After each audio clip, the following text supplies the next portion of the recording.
ओटवा सबके हो जरूरी भैया देशवा के लिए, ओटवा सबके हो जरूरी भैया देशवा के लिए, अपने देशवा के लिए, अपने जनता के लिए, वोटवा सबके हो जरूरी भैया देशवा के लिए, अपने अपने घर से निकल के आवा दे दा वोट, कोई जनी बैठा मत घर में, सब लोग वोट दा, अपने अपने घर से निकल के आवा दे दा वोट, जैसे देश का हो भलाई, जैसे देश का हो उन्नति, वही के दी है वोट, वोटवा सबके हो जरूरी भैया देशवा के लिए, भैया देशवा के लिए, एक वोट से हार जीत हो मन में ली है सोच, एक वोट से हार जीत हो मन में ली है सोच, जैसे दोष को हो भलाई, जैसे देश को हो भलाई,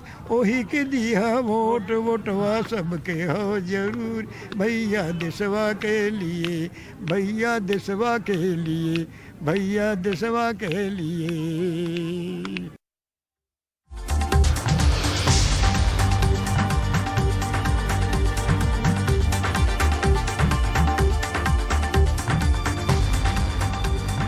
नमस्कार, देश की बात में हाजिर हैं। तो आपने सुना सुप्रसिद्ध शास्त्रीय गायक और पद्म भूषण छन्नूलाल मिश्र जी को, जिन्होंने वोट डालना याद दिलाया, लेकिन लोगों ने किसको वोट डाला है ये अब देखना होगा। हालांकि क्योंकि 5 बजे तक आपको बता दें 54.2% लोगों ने वोट डाला है, पिछली बार की तुलना में 5.5% कम।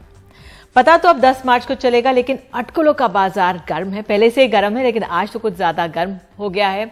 उत्तर प्रदेश में 7वें और आखिरी चरण के मतदान समाप्त हो गया है और अब किसकी सरकार बनेगी इसकी अटकलें तेज हो गई हैं। आपने देखा कि किस तरह से 54.2% ही पड़े हैं और पिछली बार से 5.5% कम है।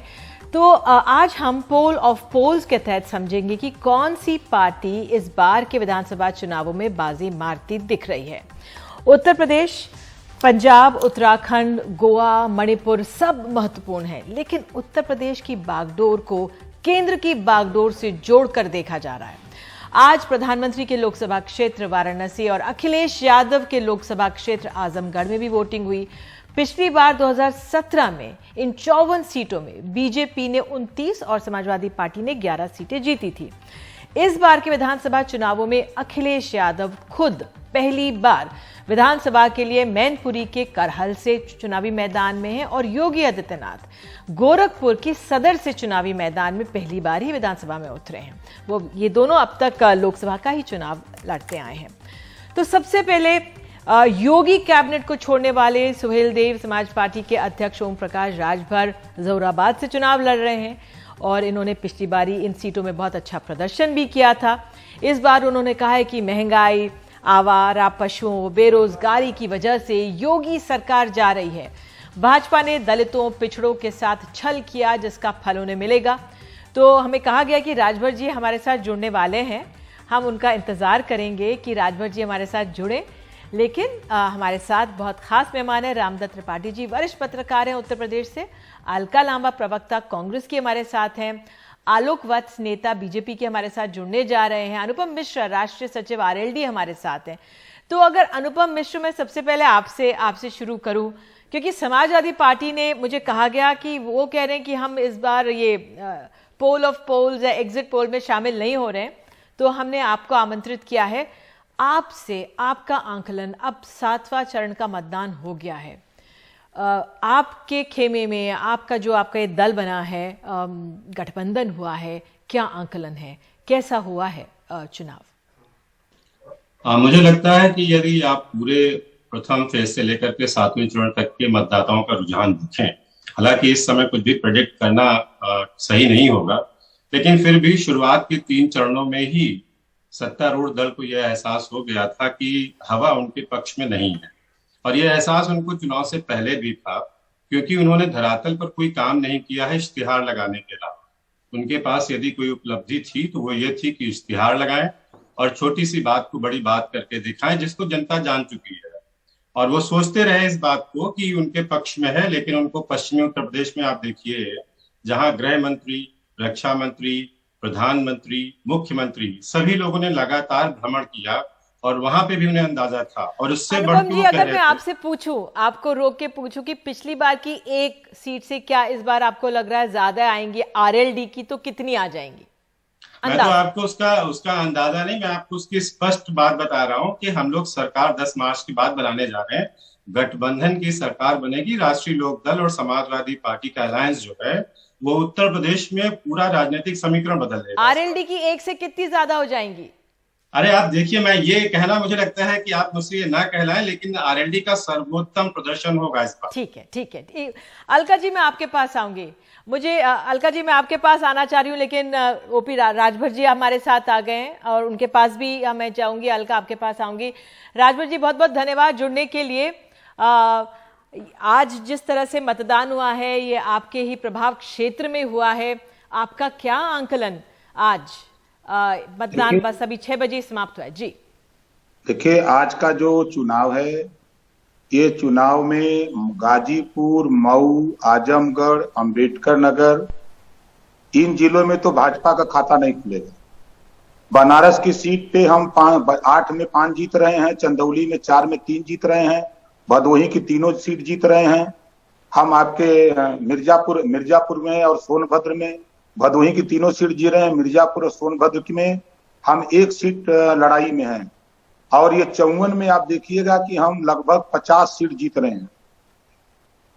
तो 54 में आप कह रहे 50 सीटें जीत रहे हैं, तो बहुत ही आपके खेमे के लिए और आप लोगों के गुट के लिए बहुत अच्छी बात है।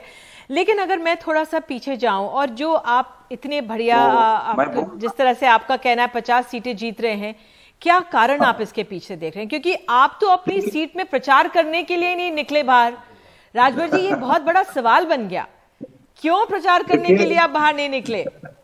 देखिए, पूरे प्रदेश की जनता चुनाव लड़ रही है और हमारी सीट पर खासतौर से मैं अगर अपनी, आपकी आवाज चली गई जी।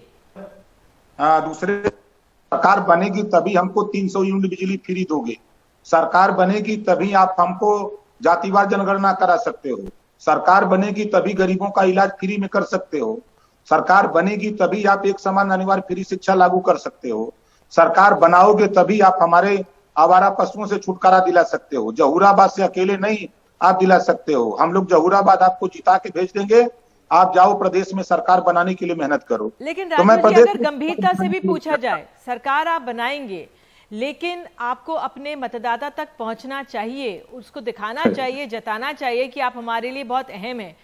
सवाल उठ रहे हैं इस बात पर कि आप क्यों नहीं निकले बाद में? क्योंकि देखिए, आप वो पहले नेता थे, आप वो पहले नेता थे जिन्होंने योगी आदित्यनाथ का कैबिनेट 2018 में छोड़ा था, और आपसे ही एक तरह से ये शुरुआत हुई थी, जो पहली बार लग रहा था कि योगी आदित्यनाथ के कैबिनेट से भी क्या लोग निकल के जा सकते हैं।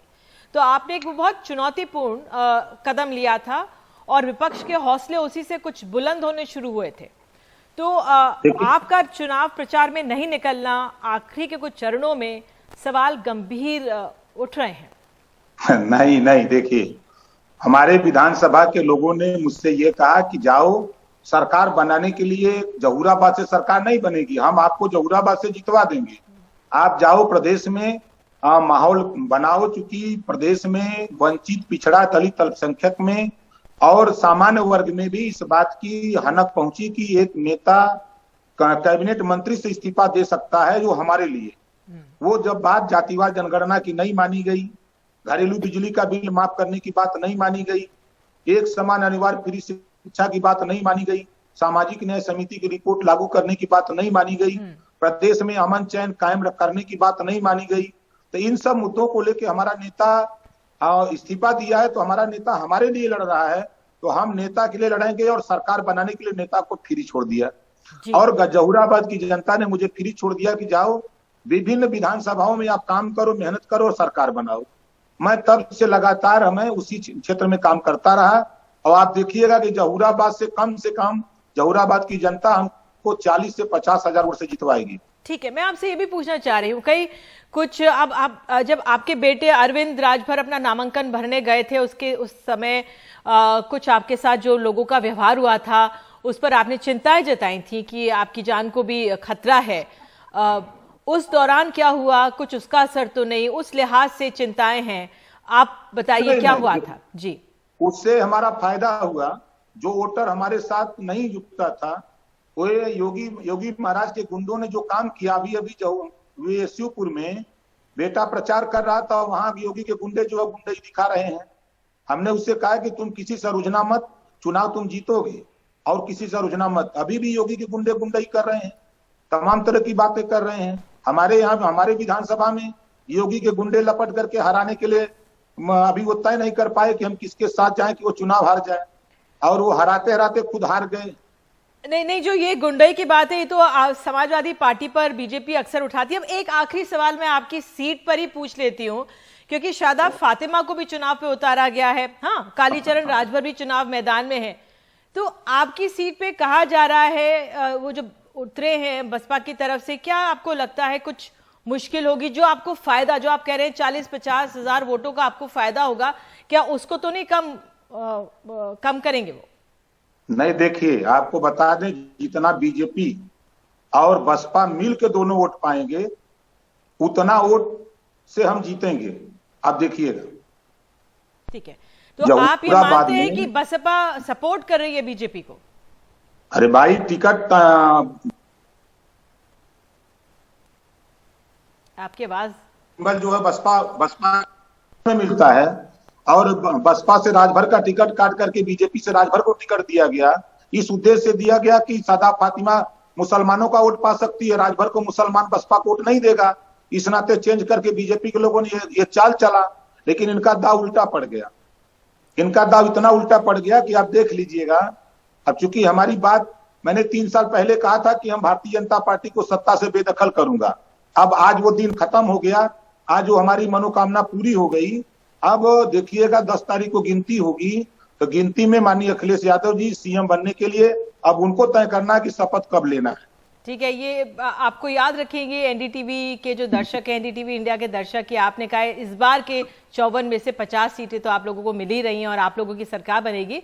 बहरहाल बहुत बहुत धन्यवाद समय निकालने के लिए और जुड़ने के लिए। तो हमारे साथ, नमस्कार, हमारे साथ खास मेहमान रामदत्त त्रिपाठी जी हैं, अलका लांबा हैं। अलका, मैं आपके पास आऊंगी और आपसे पूछूंगी, क्योंकि तब हम रुक गए थे। हालांकि कांग्रेस का गठबंधन नहीं है, लेकिन जो प्रियंका गांधी ने एक तो दाव चला वहां पर, जिस तरह से लड़कियों के लिए, महिलाओं के लिए टिकट, वो सबसे ज्यादा मजबूती दे रहा है, या प्रियंका गांधी का चुनावी मैदान में लंबा रहना मजबूती दे रहा है? किस तरह से कांग्रेस अपना वजूद बचाते हुए दिख रही है इस बार के विधानसभा चुनावों में? निधि, आप इस बात की साक्षी हैं, पूरा उत्तर प्रदेश और देश ने देखा है कि प्रियंका गांधी जी उत्तर प्रदेश की जब से महासचिव प्रभारी बनी 2020 कोरोना महामारी के बीच में, अगर मदद देते हुए लोगों को जमीन सड़क पर कोई दिखा तो वो प्रियंका गांधी थी। तो वहां से जो संघर्ष शुरू हुआ, उत्तर प्रदेश के चुनावों में देखा कि महिलाएं एक बहुत बड़ा मुद्दा बन चुकी हैं, जिन्हें हाशिए पर रखा गया है। उन्हें केंद्र में लाने का काम, उनके मुद्दों को केंद्र में लाने का काम, लड़की हूं लड़ सकती हूं के नारे के साथ आगे बढ़ने का काम, और नारे तक ही नहीं रुकी प्रियंका गांधी जी, आगे बढ़कर 40% महिला जो सीटों को सुनिश्चित किया और 160 के करीब महिलाएं चुनावी मैदान में खड़ी की, और 403 सीटों पर पार्टी अपने दम पर लड़ी। इन सब के आधार पर मैं ये कह सकती हूं कि पार्टी का उत्तर प्रदेश में जो प्रदर्शन है अब तक का सबसे बेहतर प्रदर्शन, और हम लोग डबल डिजिट में, मुझे विश्वास है, सीटें हम ले रहे हैं, और जो भी सरकार बनेगी उसमें कांग्रेस की एक अपनी भूमिका जरूर दिखते हुए मुझे इस बार दिख रही है। क्योंकि आप बार 7 अगर थी, तो इस बार क्या कांग्रेस अपना, जिस तरह से आपने कहा डबल डिजिट कहां पर पहुंचेगा? देखिए, मैं फिर कहूंगी, मैं उत्तर प्रदेश के चुनावों में जमीनी तौर पर नहीं थी, मैं पंजाब और गोवा में जरूर रही हूं, लेकिन मैं आपको फिर यह भरोसा दिला रही हूं, किसानों का मुद्दा हो, लखीमपुर खीरी में किसानों को जिस तरीके से कुचला गया, जिस तरह से बेल हुई बीच चुनाव में उनकी, जिनके ऊपर दोष थे, आप हाथरस की बेटियों को देखें, उनके पीड़ित परिवारों को टिकट देने का काम किया, बेरोजगारी का मुद्दा, महंगाई का मुद्दा, अगर जमीन पर ठीक है अलका, आपने अपनी बात कही और हमारे साथ, और वही है कि धर्म और जातियों पर जो राजनीतिक चुनाव उत्तर प्रदेश का होता है, मात्र प्रियंका गांधी जी के प्रयासों से वो चुनाव आज जाति और धर्मों पर नहीं, मुद्दों पर हो पाया। बिल्कुल, दावे सब नेता कर रहे हैं, सब पार्टियों के तरफ से दावे आ रहे हैं, लेकिन 10 मार्च को क्या होगा ये अहम रहेगा। मुझे एक ब्रेक लेने के लिए कहा जा रहा है। आलोक वत्स हमारे साथ है, रामदत्त त्रिपाठी जी भी हमारे साथ बने हुए। एक छोटे से ब्रेक के बाद हम लोग तुरंत लौटते हैं।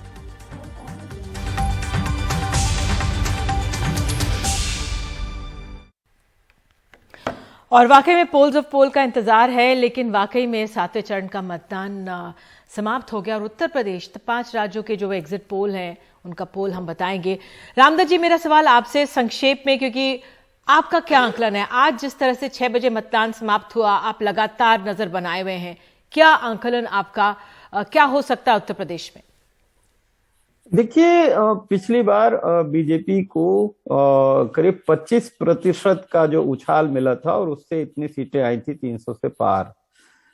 तो फ्लोटिंग वोट या जो लोग परिवर्तन चाहते थे बड़ी स्ट्रांग उसमें थी उस समय अखिलेश यादव सरकार के खिलाफ। इस बार जो हम लोगों से मिले जुले, जो लोगों से बात की, तो उसमें तमाम ऐसे कारण थे कि चूंकि योगी सरकार ने गुड गवर्नेंस या वेलफेयर या लोगों की खुशहाली पे काम नहीं किया, और बल्कि ज्यादा जोर उनका जो सांस्कृतिक राष्ट्रवाद और मंदिर पे रहा, उसके अलावा डराने धमकाने का जो काम करने की शैली थी। तो बहुत सारे लोग हैं जो हम मिले, किसान भी हैं, नौजवान भी हैं नौकरी की वजह से, और माइनॉरिटीज कम्युनिटीज में बदलाव की चाहत तो हमने देखी। अब उस बदलाव की चाहत में चूंकि गैप काफी था, तो इसलिए ये क्लियर कट अभी ये कहना बड़ा मुश्किल है कि बीजेपी उसमें कितना नीचे जा करके ठिकी और अखिलेश यादव की या समाजवादी पार्टी गठबंधन कितना ऊपर गया। लेकिन यह है कि काफी लोगों ने बीजेपी का साथ छोड़ा है पहले के मुकाबले, और बदलाव की चाहत तो स्पष्ट दिखी। अब वो कितना उसमें वोटों में कहाँ क्या हुआ, और एक चीज और भी दिखी कि चाहे बनारस भी ले लीजिए, तो बस भारतीय जनता पार्टी के कार्यकर्ताओं में मतदान के प्रति उतना उत्साह नहीं था, उनके इलाकों में भी वो दिखा, और जबकि विपक्षी खेमों में काफी उत्साह दिखा। और इस बार मुझे लगता है कुछ ऐसी शक्तियां भी जो खाली यूपी में अखिलेश बनाम योगी के बजाय जी, कुछ ऐसे लोग भी यहाँ आए और काम कर रहे थे जिनको लगता है कि अगर यूपी बीजेपी दोबारा आ गई तो आगे चल के देश के संविधान या उसके स्वरूप में भी कोई परिवर्तन हो सकता है। तो बहुत सारे लोग लगे थे। ऐसे लोगों का, ऐसे विचार का कितना प्रतिशत है जो लाभार्थी स्कीम है जो बीजेपी की चलाई गई, क्या वो उसके लिए कारगर साबित होगी, या फिर जिस तरह से दुहाई दी जा रही कि डराया धमकाया गया उसका असर होगा? बहरहाल 10 मार्च को ही पता लगेगा, लेकिन फिलहाल एक छोटा सा ब्रेक।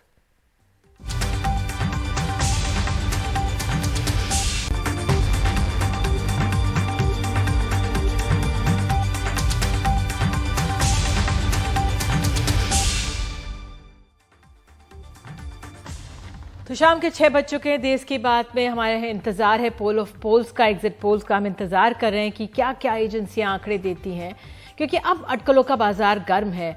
हमारे साथ आलोक वत्स बीजेपी से हैं। आलोक जी, पिछली बार 2017 में जो बीजेपी का प्रदर्शन था, 25% का उछाल एक तरह से देखा गया था, 312 सीटें आई थी, और वो जो प्रदर्शन था, क्या बीजेपी इस बार भी दोहराने में कामयाब रह सकती है?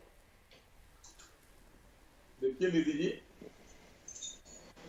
वो प्रदर्शन तो शायद हम नहीं दोहरा पाए, क्योंकि वो प्रचंड बहुमत, एक वेग, एक तूफानी दौर था वो।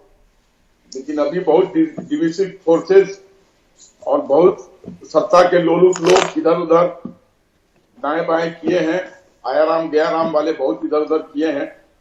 लेकिन ये भी अकाट सत्य है, अपने दम पे योगी जी और मोदी जी के कार्यों के बदौलत भय मुक्त वातावरण, लुटेरे माफियाओं के प्रति जीरो टॉलरेंस की जो नीति योगी जी ने अपनाई है, उसके बदौलत हम दोबारा सत्ता में वापसी करने जा रहे हैं। आलोक जी, तो बहुत बड़ी बात कह दी आपने। तो 10 मार्च का भी इंतजार नहीं किया और आपने आज ही कह दिया कि वो प्रदर्शन तो नहीं रहेगा। और तो क्या ऐसा कमी रह गई, क्या गलत ऐसा हुआ? आप डिविसिव फोर्सेस की बात करें, लेकिन क्यों उसको सहेजने में आप लोग कामयाब नहीं रहे? मैं आप ही से समझना चाहूंगी, क्योंकि आप ही ने कहा है कि वैसा प्रदर्शन तो नहीं रहेगा। बहुत से लोग जो हमसे जुड़े हुए थे जी, वो देखिए, कुछ इसमें आया गया राम थे जो सत्ता के लोलुप हैं। ये पहले 2016 में इन्होंने धोखा दिया मायावती जी को, बहन मायावती जी को। यहाँ एन मौके पर इन्होंने योगी जी को धोखा दे दिया। इनकी तो नीति वही है। इसके पहले ये मुलायम सिंह जी के साथ थे। तो इन लोगों को तो चाहिए पद, पैसा वो अगर नहीं मिला सही ढंग का तो ये टहल लेते हैं। तो इनके कारण देखिए, ये इसमें कोई दो राय नहीं है कि यूपी का आप राजभर जी से बहुत नाराज नजर आ रहे हैं, मुझे लग रहा है। अनुपम कुछ कहना चाह रहे हैं। जी अनुपम। निधि जी, यूपी से आलोक जी से पूछना चाहूंगा, जब इनको आया राम और गया राम इतना पता थे तो ये आलोक जी ने उन गया राम और आया राम को लिया क्यों? और जब इनके यहाँ आते हैं तो वो सब बिल्कुल साफ हो जाते हैं, पवित्र हो जाते हैं। जब इनके यहाँ से चले जाते हैं तो वो सब भ्रष्ट हो जाते हैं, खराब हो जाते हैं। तो ये कौन सी वॉशिंग मशीन लगाई है बीजेपी ने आलोक जी? आलोक जी वो बता दीजिए सबको। मिश्रा जी, हाँ बोलिए। में आदमी बहुत man is known by the company he keeps. हमारे यहाँ चरित्रवानों की इतनी भीड़ है कि उसमें कोई अगर कुछ चरित्रवान भी आता है तो उसको हम चरित्रवान बनाने की कोशिश। लेकिन जब तक आप क्या रहता है, जब तक आप क्या रहता है, ऑब्वियसली जब लोग गुंडों माफियों के पास चला जाएगा, बलात्कारियों के पास चला जाएगा, लैंड ग्रैबर के पास चला जाएगा, वो जब पाकिस्तानी अलका इसमें कुछ बोलना चाह रही है क्योंकि ये बहुत अहम हो जाता है। अनुपम और आलोक जी, ये बहुत अहम हो जाता है। नहीं, ये अहम हो जाता है कि जब कोई दूसरी पार्टी में जाता है तो आप उसे गुंडे का शब्द कह सकते हैं, और जब आपकी पार्टी में होता है तो नहीं होता। अलका, आपका क्या, आप कुछ कह रही हैं? निधि, मैं सिर्फ 3 पॉइंट रखती हूँ। पहले तो तारीफ करती हूँ, भाजपा के प्रवक्ता ने ईमानदारी से अपनी हार को स्वीकार कर लिया कि 17 वाला प्रदर्शन नहीं दोहराने वाले। और याद रखिएगा 17 में केंद्र में इनकी सरकार थी और उसके बाद मोदी जी ने कहा मुझे डबल इंजन की सरकार दीजिए, ये डबल इंजन जो है काम करेगा। आज डबल इंजन फेल हो गया, ये भाजपा के प्रवक्ता के कथन से तय होता है। अब आप आइए, क्यों यहाँ आ रहे हैं, क्यों वोट प्रतिशत गिरा, लोगों में निराशा आई, लोग भाजपा आलोक जी आपको समय मिलेगा। आलोक जी मैं आपको समय दूंगी, आप ही के पास आऊंगी। अलका को पूरा करने दीजिए। मैंने कब कहा कि हम हार रहे हैं? मैंने कब धन्यवाद कह रही कि उन्होंने हार स्वीकार लिया है? नहीं, आपके 25% जो वोट कम हुआ वो भाजपा की डबल इंजन की निराशा का कारण है। जो इनको 17 में वोट देने निकला वो 22 में नहीं निकला। दूसरा बात, ये इसलिए चूक रहे हैं क्योंकि जो जाति और धर्मों का चुनाव होता था वो इस बार होते हुए दिखा नहीं, जिसका लाभ इन्हें मिल नहीं रहा है, और डबल इंजन की सरकार फेल हुई है। या अगर ये, फिर मैं कह रही हूं निधि, अगर ये जाति और धर्मों के बीच में हिंदुस्तान पाकिस्तान हिंदू मुस्लिम चुनाव होता तो भाजपा कहती भरोसे से कि हम ज्यादा सीटें ला रहे हैं। ये चुनाव जाति और धर्मों से लेकिन अलका, वाकई हमें इंतजार करना होगा। हमें 10 तारीख का इंतजार करना होगा और समझना होगा कि वाकई में मुद्दे कौन से चले हैं। जो विपक्ष ने मुद्दे सामने रखे, महंगाई, बेरोजगारी, जिस तरह से तमाम मसले सामने रखे, क्या उसका असर हुआ कि नहीं? बिल्कुल। रामदत्त जी, जो एक परसेप्शन की लड़ाई है, पिछली बारी जिस तरह से आपने सांस्कृतिक राष्ट्रवाद की बात की कि वो हमारे सामने रखा गया, ऐसा लगा कि बीजेपी ही हमारे मंदिरों को ही धरोहर संभालेगी, वो तो सभी की है। लेकिन दूसरी तरफ महंगाई की बात सामने थी, जिस तरह से बेरोजगारी का सामने मसला आया था। लेकिन क्या ये वाकई में मुद्दे बने हैं? क्या विपक्ष इन मुद्दों को बीजेपी पर लगा पाया है, थोप पाया कि नहीं? इसी की वजह से, बीजेपी की वजह से ही ये सब हुआ हो? देखिए, विपक्ष ने जो किया सो किया, लेकिन हम जब लोगों से मिले, या आप देखिए इस समय तो इतने इंडिपेंडेंट यूट्यूबर्स हैं या चैनल के लोग भी जा रहे हैं सब जगह, तो लोग तो खुल के अपनी समस्याओं की बात कर रहे हैं। और उसके पहले भी देखिए आंदोलन भी कर रहे थे। आप देखिए जो रोजगार पाने वाले जो तैयारी कर रहे हैं इलाहाबाद में, कल वो पूरे तमाम सैकड़ों छात्र जो है, बल्कि हजारों, वो ट्रेनों से इलाहाबाद से नारे लगाते हुए बाकायदे गए हैं अपने अपने इलाके में, पूर्वांचल में वोट देने। इसी तरह सरकारी कर्मचारी बड़े तादाद में, जिनकी अच्छी खासी संख्या है, उनको ओल्ड पेंशन वाले को लेके वो मोबिलाइज रहे हैं। जहां जहां भी हम लोग गांव में गए हैं, किसान ये छुट्टा जानवरों को लेके बहुत परेशान है, फसलों को लेकर के बहुत परेशान रहे हैं। इसके अलावा जैसे किसान नौजवान बताए, माइनॉरिटीज के मन में भी तमाम एक जेन्युइन बोनाफाइड डर, दहशत की उनके वोटिंग राइट्स रहेंगे कि नहीं रहेंगे, आगे चल के क्या होगा हिंदू राष्ट्र में। तो ये तो वोकल सेक्शन था। बीजेपी बहुत कुछ इस बात पे उनको निर्भर कर रही है कि हमने जो सरकारी योजनाएं बांटी हैं, चाहे नमक हो, आटा है, दाल है, राशन है, ये सब है, इसकी वजह से हमको एक जन समर्थन मिलेगा। लेकिन हमें तो नहीं लग रहा है कि उस तरह का मिलेगा, क्योंकि इसमें ओबीसी खास करके नाराज है, दलितों में भी आरक्षण को लेके बहुत सारी शंकाएं हैं।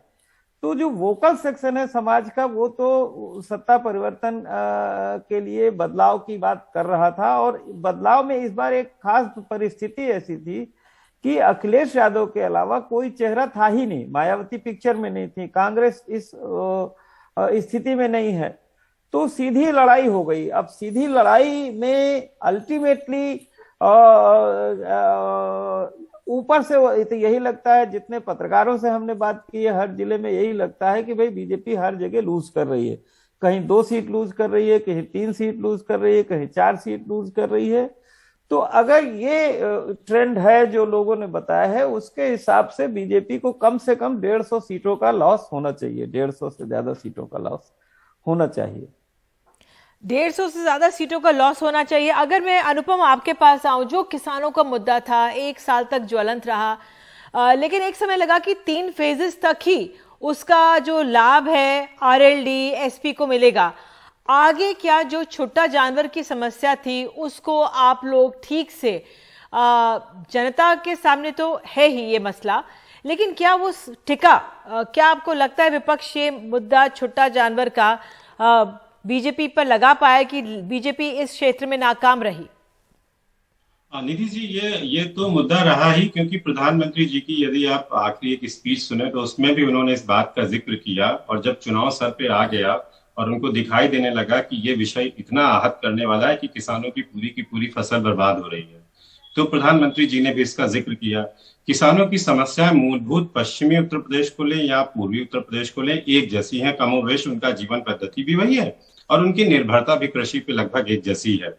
तो वो समस्याओं को हम ये नहीं कह सकते हैं कि पश्चिमी उत्तर प्रदेश में अलग है, पूर्वी में अलग है। और वो जो चुनाव में रहा, अगर आप उसकी बात करें तो एक जैसा ही मुद्दा है, उनको फसलों के दाम नहीं मिलते हैं, उनको आवारा पशुओं से कोई छुटकारा नहीं मिला, सरकार ने ऐसी कोई नीति नहीं बनाई। जब चुनाव सर पे आ गए और उनको लगा कि इससे उनके वोट पे असर पड़ सकता है, तब वो सोचते हैं। तो भारतीय जनता पार्टी का एक जो ये चरित्र बन गया है कि जब कोई चीज उनके बिल्कुल सर पे आ जाती है और उनको लगता है नुकसान करेगा, ये वोट बैंक बन जाएगा या ये वोट बैंक बिखर जाएगा, तब वो उस पर सिर्फ बात करते हैं। हमारे प्रधानमंत्री जी देश की जनता को कहते हैं कि आपने हमारा नमक खाया है। ये जो राशन बांटा जा रहा है ये किसी का नहीं है, ये हिंदुस्तान के ईमानदार टैक्स पेयर के पैसे से दिया जा रहा है, और ये उसी किसान को भी वापस किया जा रहा है जो अपने खून पसीने की कमाई से खेत में हल चला करके सरकार को देता है। तो बड़ी ये किसानों में इन सब बातों की बड़ी नाराजगी, यदि आप ग्रामीण स्तर पर जाएं तो किसानों को भी ये कहते सुना मिला गया। ये जो प्रधानमंत्री जी का वाक्य था ये भी बहुत उनको आहत किया है कि बताइए हमारा ही अनाज और हमारी उपजाई हुई फसल, उस पे प्रधानमंत्री जी हमको नमक खाना बता रहे हैं। आप अन्नदाता, आप इतनी बड़ी आबादी को इस तरीके से किसानों के सम्मान को ठेस पहुंचाते हैं। पहले आप उनको आत्महत्या करने पे विवश करते हैं, फिर आप उनको अपनी जीप से रौंदते हैं। लेकिन अनुपम जी ऐसा है कि जब कोई भूखा हो, हर ही कोई किसान की बात नहीं है, बेरोजगार मजदूर हो, बहुत बड़ा वर्ग था। अलका, मैं आपसे समझना चाहूंगी, एक तो चलिए एक बहुत अच्छी सोच जो सामने रखी गई, महिलाओं को 30% आरक्षण की बात सामने रखी गई, बहुत अच्छा था, स्वागत योग्य। अब तमाम राजनीतिक दलों को इसे हमेशा आगे फॉलो करते रहना पड़ेगा, इसकी नींव बो दी गई, ठीक है। लेकिन जो बीजेपी की तरफ से तमाम लाभार्थी स्कीम्स चलाई गई हैं, जिस तरह से गरीब को अगर खाना मिल जाए वो उसकी पूर्ति हो जाएगी, क्या आपको लगता है कि ये जो भी इम्बैलेंसेस रहे हैं उसको इवन आउट कर देगा और बीजेपी के पक्ष में वोट जा सकता है? इसका फायदा बीजेपी को मिलेगा? निधि, साफ मैं आपसे कह रही हूं, भाजपा उत्तर प्रदेश ही नहीं 5 राज्यों में चुनाव हुए हैं, 4 राज्य मणिपुर, गोवा, उत्तराखंड, उत्तर प्रदेश में डबल इंजन की सरकार ने लोगों को निराश किया है। और सिर्फ उत्तर प्रदेश नहीं, बाकी 3 राज्यों में भी भाजपा बाहर होने जा रही है। पंजाब में इनका कोई वर्चस्व है नहीं। प्रियंका गांधी अकेली नेता है, निधि आप इससे इत्तेफाक रखेंगी। भाजपा शासन में थी, उस भाजपा के कुशासन के खिलाफ अगर सड़कों पर पूरा संघर्ष करते हुए कोरोना काले तालेबंदी से लेकर अभी तक कोई दिखी तो बहन मायावती नहीं दिखी होंगी। इवन अखिलेश भी आपको, चाहे वो हाथरस की पीड़ित बेटी के साथ अन्याय हो रहा हो और चाहे लखीमपुर खीरी में किसानों को कुचला, आपको अखिलेश नहीं दिखे, आपको एक महिला दिखी, वो उसका नाम था प्रियंका गांधी। तो प्रियंका गांधी जी ने भाजपा के कुशासन के खिलाफ जो माहौल बनाया है वही आज भाजपा को सत्ता से बाहर कर रहा है। कांग्रेस में तो सबसे बड़ा आरोप कंटिन्यूटी का लगता है कि चुनावों के दौरान कांग्रेस सक्रिय हो जाती है और उसके बाद गांधी परिवार सक्रिय हो जाते हैं, उसके बाद गायब। अनुपम, आप कुछ कहना चाह रहे थे, फिर मैं आलोक जी के पास आऊंगी। 2020 में चुनाव नहीं था, 21 में चुनाव नहीं था, उत्तर प्रदेश का चुनाव 22 में आया, कोरोना महामारी 20 में थी, और उससे पहले हाथरस, उन्नाव जैसी घटनाएं तो 18 और 17 में हुई। और निधि, ऐसा नहीं है कि सिर्फ गांधी परिवार नेतृत्व कर रहा है, क्योंकि वो गांधी परिवार का त्याग और बलिदान का इतिहास रहा है, और हमें विश्वास है उस नेतृत्व पर, और उसी के पीछे पूरी कांग्रेस। लेकिन सबसे बड़ा दायित्व ये है कि कांग्रेस पार्टी को मजबूत भी करना है। बहरहाल अनुपम जी, आप कुछ कह रहे थे। वही प्रियंका गांधी जी ने मैं ये कह रहा था निधि जी, ठीक है अलका जी। देखिए, अलका जी ने अच्छा डिफेंड करने की कोशिश की, और करना भी चाहिए, और वो अच्छी बात है, अच्छी तरीके से बात भी रखती हैं। लेकिन जितनी मेहनत अलका जी कर रही है, उतनी मेहनत यदि प्रियंका जी ने की होती उत्तर प्रदेश में, और आपने खुद ही कह दिया, इसलिए मेरे प्रश्न का वो उत्तर आपने दे दिया कि कंटिन्यूटी का बहुत ब्रेक है। प्रियंका जी ने उस तरीके से नहीं किसानों की, लोगों की उसमें आई। जयंत जी, मैं आपको बताता हूँ, जयंत जी एकमात्र ऐसे नेता थे, नाम बताइए। जयंत जी एकमात्र ऐसे नेता थे जो हाथरस वाले कांड के पूरे प्रदेश ने नहीं, पूरे देश ने देखा है कि किस तरीके से भारतीय जनता पार्टी के इशारे पर उनके ऊपर लाठियां बरसाई गई। जयंत जी ही पहले वो नेता थे जो लखीमपुर में भी सरकार ने सब तरफ से उनको रोकने की कोशिश की, 13 घंटे लगातार चल के वाहन बदल करके वो किसानों के उसमें पहुंचे और लगातार शामिल रहे। तो मेरा आपसे, और मतलब बल्कि मैं आपको तो धन्यवाद दे रहा था, आपने उसको शायद समझा नहीं कि आप लोग सब मेहनत कर रहे हैं, लेकिन अगर ये मेहनत बहुत ढंग से की जाती तो शायद उत्तर प्रदेश के परिणाम आज दूसरे होते। नहीं, और अनुपम जी, अगर जीत हार और ये विचारधारा की लड़ाई की बात है, रामदास जी मैं आपके पास आऊंगी, क्या विपक्ष एकजुट हो सकता था जो नहीं हुआ? हालांकि अखिलेश यादव ने पिछली बार कांग्रेस के साथ एक गठबंधन किया, उसका उनको फायदा नहीं मिला, लेकिन क्या इस बार तमाम विपक्ष को एकजुट होने की जरूरत थी? क्या जो मनभेद हैं उनको समाप्त, उनको हाशिए पे रखा जा सकता था? आपका क्या आंकलन आज?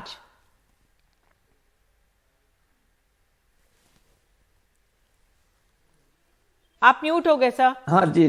विपक्ष में भी देखिए, जो पिछले चुनावों के विश्लेषण अगर आप करें तो कुछ कंट्रडिक्शंस हैं। उनका वोट बैंक या जनाधार जिसको कहते हैं, वो आपस में ट्रांसफर नहीं होता हर एक, क्योंकि सोशल प्रेजुडिसेस हैं।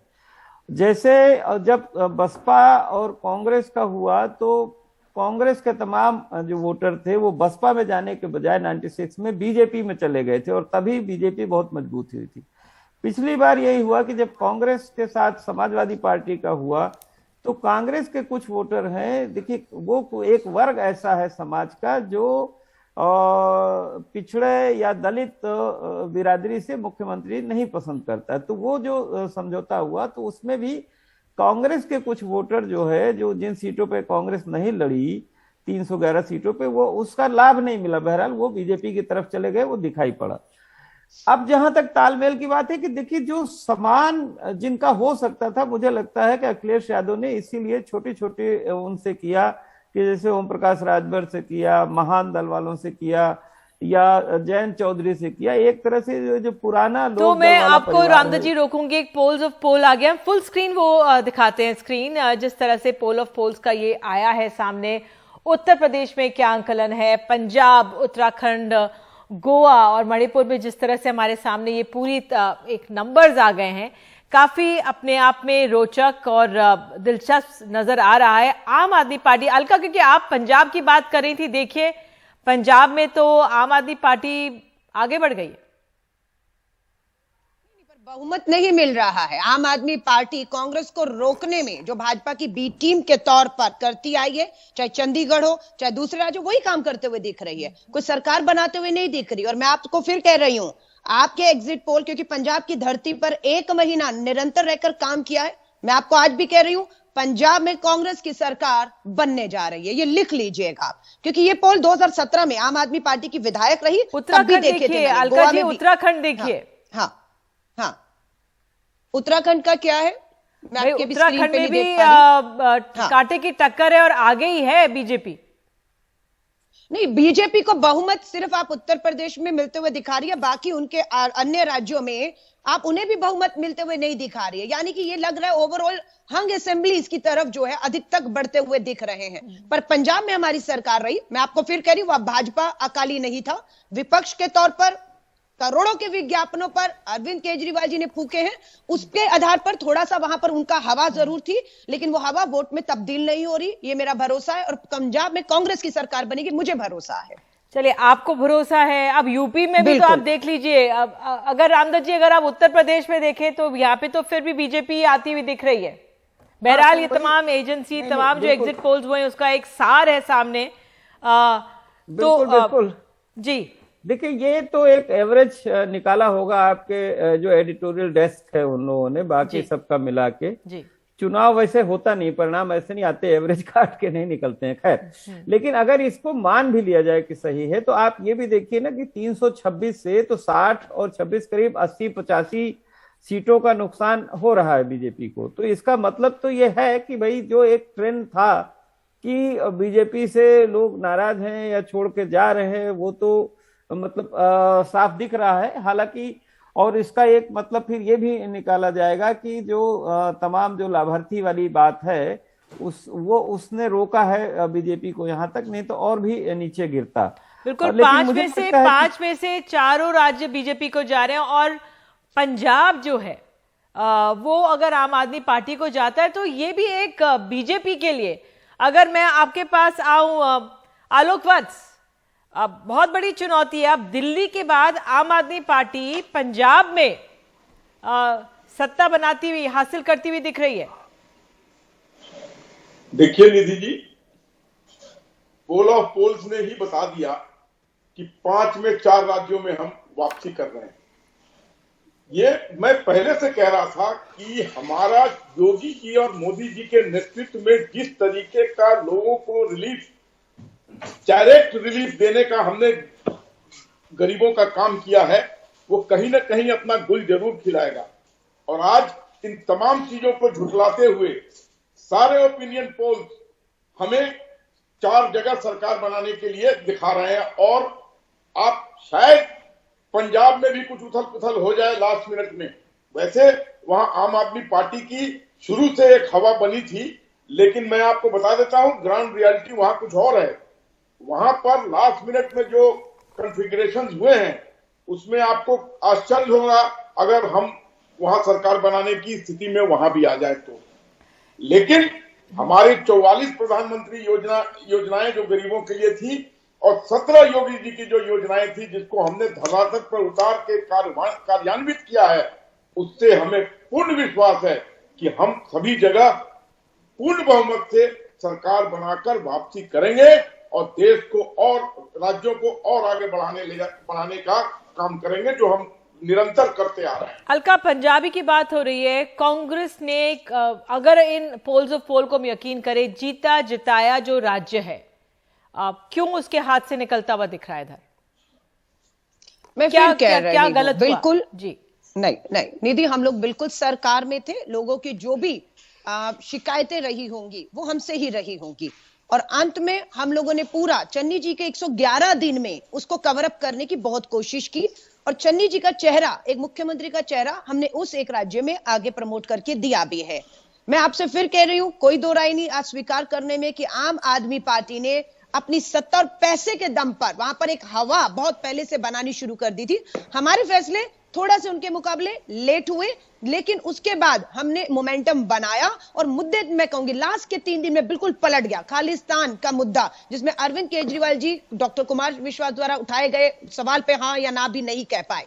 दीप सिद्धू की मौत दुर्घटना में हो जाना, लोगों का वोट वहां पर, डेरा सच्चा सौदा के राम रहीम की बेल हो जाना और उनका भाजपा के बूथ पे बैठना, भाजपा के अध्यक्ष का, पंजाब के अध्यक्ष का ये कहना कि आम आदमी पार्टी पंजाब के लिए, सुरक्षा के लिए, एकता के लिए खतरा है, इसलिए आप कांग्रेस को वोट दे दीजिए। तो लास्ट के 3 दिन में बहुत कुछ बदला है निधि, जिसके आधार पर मैं कह सकती हूँ तो इसका आकलन आपको था। अलका, ये आपने बहुत अहम बात की, और जिस तरह से आलोक वत्स ने भी कहा कि कुछ सीटें बीजेपी ने भी खोई, लेकिन जिस तरह से पंजाब, क्योंकि कांग्रेस के लिए एक बहुत बड़ी चुनौती है, पंजाब था एक तरह से कि इतना बड़ा राज्य कांग्रेस का है, तो कांग्रेस पार्टी का जो वजूद है उसके लिए बहुत अहम है पंजाब को दोबारा जीतना या उत्तर प्रदेश में अपने आप को मजबूती से सामने रखना। लेकिन जिस तरह से अलका लांबा ने आरोप लगाया आम आदमी पार्टी पर कि पैसे का इस्तेमाल किया गया, आतंकवाद का मुद्दा या डेरा सच्चा सौदा, कि बाबा राम रहीम, तमाम चीजें कांग्रेस, तो ये तमाम राजनीतिक दल आंकलन तो कर रहे हैं, लेकिन ये बहुत अहम हो जाता है। अंत में रामदत्त जी, मैं आपसे संक्षेप में जो पंजाब का अगर आम आदमी के पास चला जाता है, कांग्रेस के हाथ से निकलता है, लेकिन बीजेपी के लिए भी, और क्या किस तरह से देख रहे हैं आप एग्जिट का पोल्स ऑफ पोल्स पंजाब को? देखिए, मुझे लगता है इससे बीजेपी को संतोष होगा कि कांग्रेस को न मिले, भले आपको मिल जाए, तो वो पॉलिटिकली तो ये उनके लिए बहुत संतोष की बात होगी। अच्छा, आपको लग रहा है संतोष की बात थी, लेकिन बहरहाल जिस तरह से अरविंद केजरीवाल दिल्ली के बाद पंजाब में आ रहे हैं, तो वो पंजाब में तो फिर रुकेंगे नहीं, फिर वो आगे बढ़ेंगे।